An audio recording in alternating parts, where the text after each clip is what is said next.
Hi everybody, welcome to Simply Scuba and welcome to the dive brief. With the arrival of Avatar Drysuits to the Simply Scuba shelves, I thought that I'd brief you guys on Drysuit component parts to think about when you're investing in a new Drysuit, because the manufacturers, they're going to dazzle you with all sorts of buzzwords and terms for the bits and bobs on their Drysuits, so that it can be a little bit hard to focus on what you actually need to look for. So let's break down each of the component parts and, what you should look for.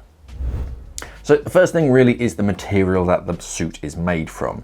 If you really boil it down, you have two choices: membrane or neoprene. Neoprene is tough and warm, but it's heavy and quite buoyant, and membrane is light and easy to control, but it's a little bit more fragile if you do bump into stuff.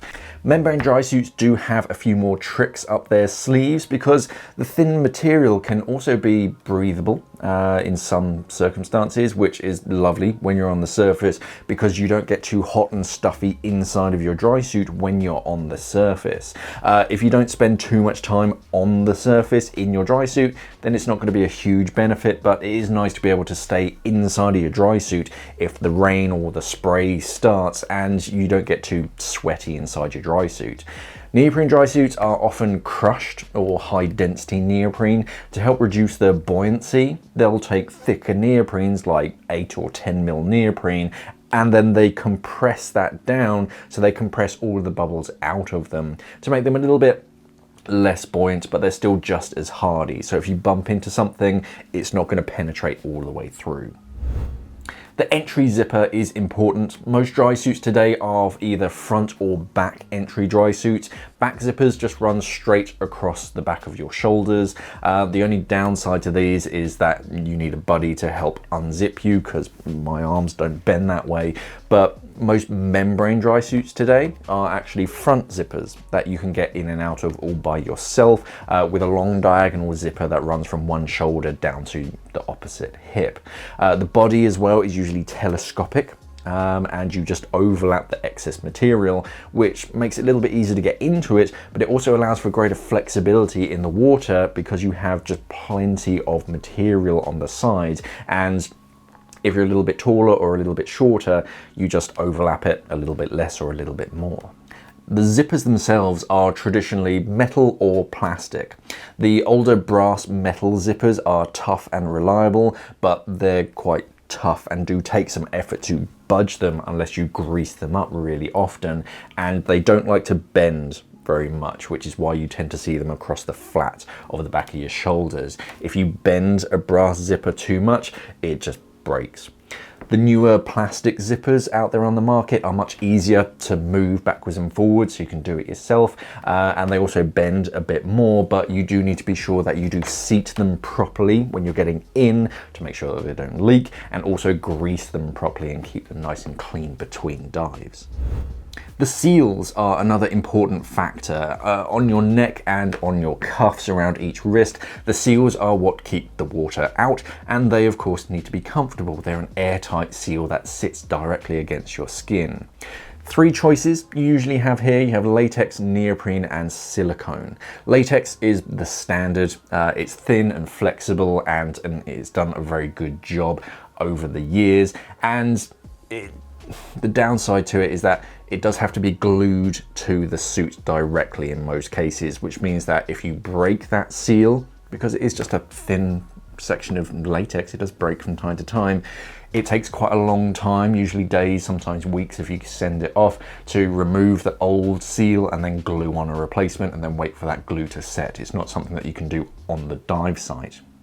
Neoprene is similar in that it needs to be glued in place to your Drysuit, but the neoprene is a little bit tougher. It's usually sort of 3 to 5 mil neoprene with a smooth layer on the inside as a sealing surface. You do need to be careful with it though, because that inner smooth seal can be ripped, especially if you use like a pinch to try and adjust it. You can rip that sealing surface on the inside, and the neck seals as well, they're a little bit different. Instead of just popping your head through, you have to pop your head through and then roll it over on the inside to actually get a sealing surface. The sealing surface is actually on the outside, and it relies on you rolling it inwards to actually create a seal against your neck. So it's a little bit different.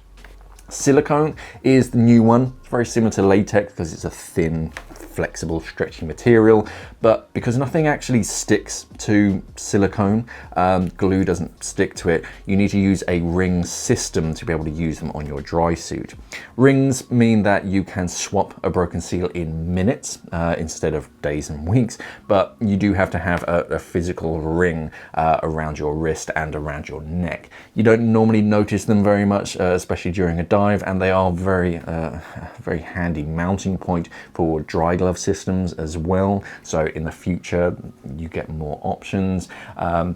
You can also mount latex cuff seals to some of these ring systems. If you prefer latex instead of silicone, in a lot of cases you can actually fit a latex cuff seal to a ring system, and some of those ring systems can be flexible as well instead of rigid plastic ones. The valves are somewhat important on your dry suit. You should always have an inflate and a deflate on a scuba dry suit so that you can deal with the squeeze as you go under the water. You don't often get choices with valves, they just come with the ones that are fitted, but it is important that you do know that there can be different sizes in valves, but the most common are either Apex or Cytec valves. You do get some independent manufacturers that make their own inflate and deflate valves, but most manufacturers just use Apex or Cytec valves, and then they just pop their logo on the front. There is a little performance variation between the two, but for most recreational diving, most divers won't notice the difference. They both work really great. With inflators, the nozzle should ideally rotate fully 360 degrees. Some only rotate a few degrees, which kind of limits your hose routing options without literally rotating the entire valve. The dump valve is usually an auto shoulder dump on your left-hand side that you can adjust how sensitive it is to venting, or you can actually push it to manually vent if you need to vent in an emergency, or you can find a cuff dump.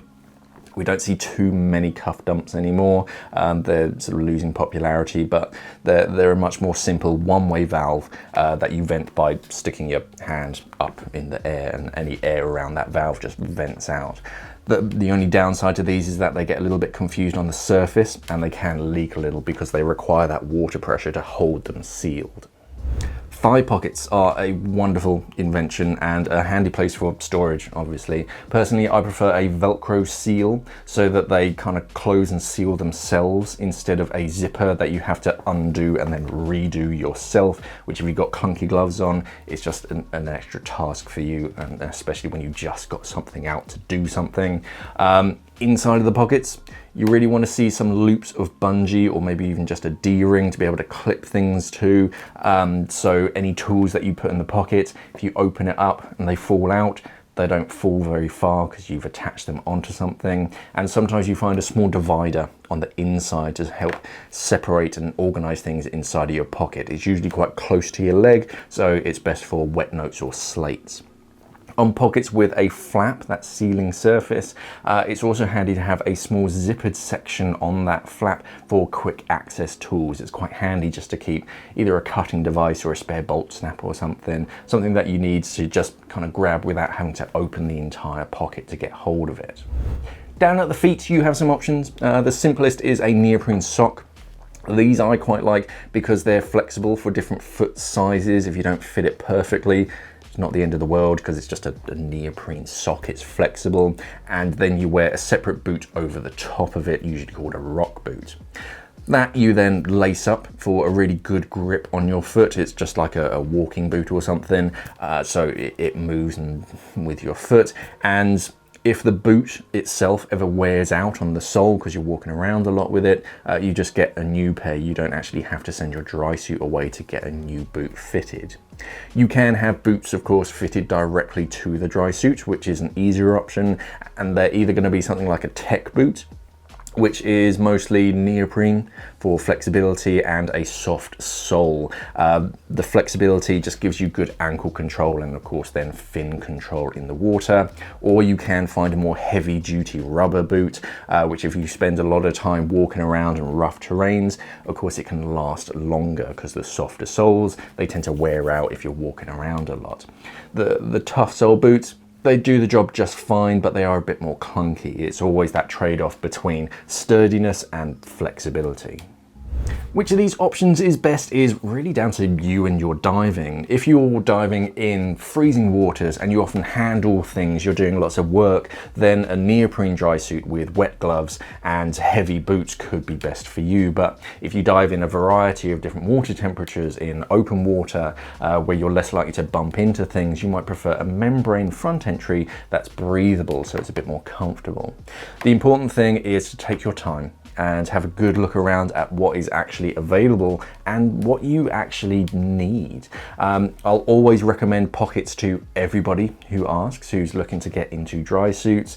Thigh pockets is just something that everybody could do with. It's really handy to have that extra storage. And now I tend to lean towards ring systems for cuffs and neck seals so that I can just change a broken seal then and there on the dock. You don't need overly specialist tools or anything, so as long as I have a spare seal with me, I can just change a broken seal then and there. And of course you can fit dry gloves to keep my hands dry during a dive. Of course you just have to be sure that you don't pierce those gloves on a dive. So if you're handling something particularly sharp, if you're clearing up ghost gear or something and you've got some thin dry gloves, of course do be careful, because then your hand's just going to get wet. In that case it is better just to use wet gloves, because if some water gets in, it's what they're designed for. But what do you guys and girls prefer on your dry suit? Do you prefer neoprene for protection or membrane for flexibility? And are you a front entry or a back entry? Let us know in the comments below. After that, remember to like and subscribe if you haven't already, and of course head over to simplyscuba.com, where we sell a whole bunch of dry suits and dry suit accessories from big dry suit brands like Avatar, Santee, Fourth Element, and of course a few more. There's going to be a link popping up here, so you can click on that and head over to simplyscuba.com.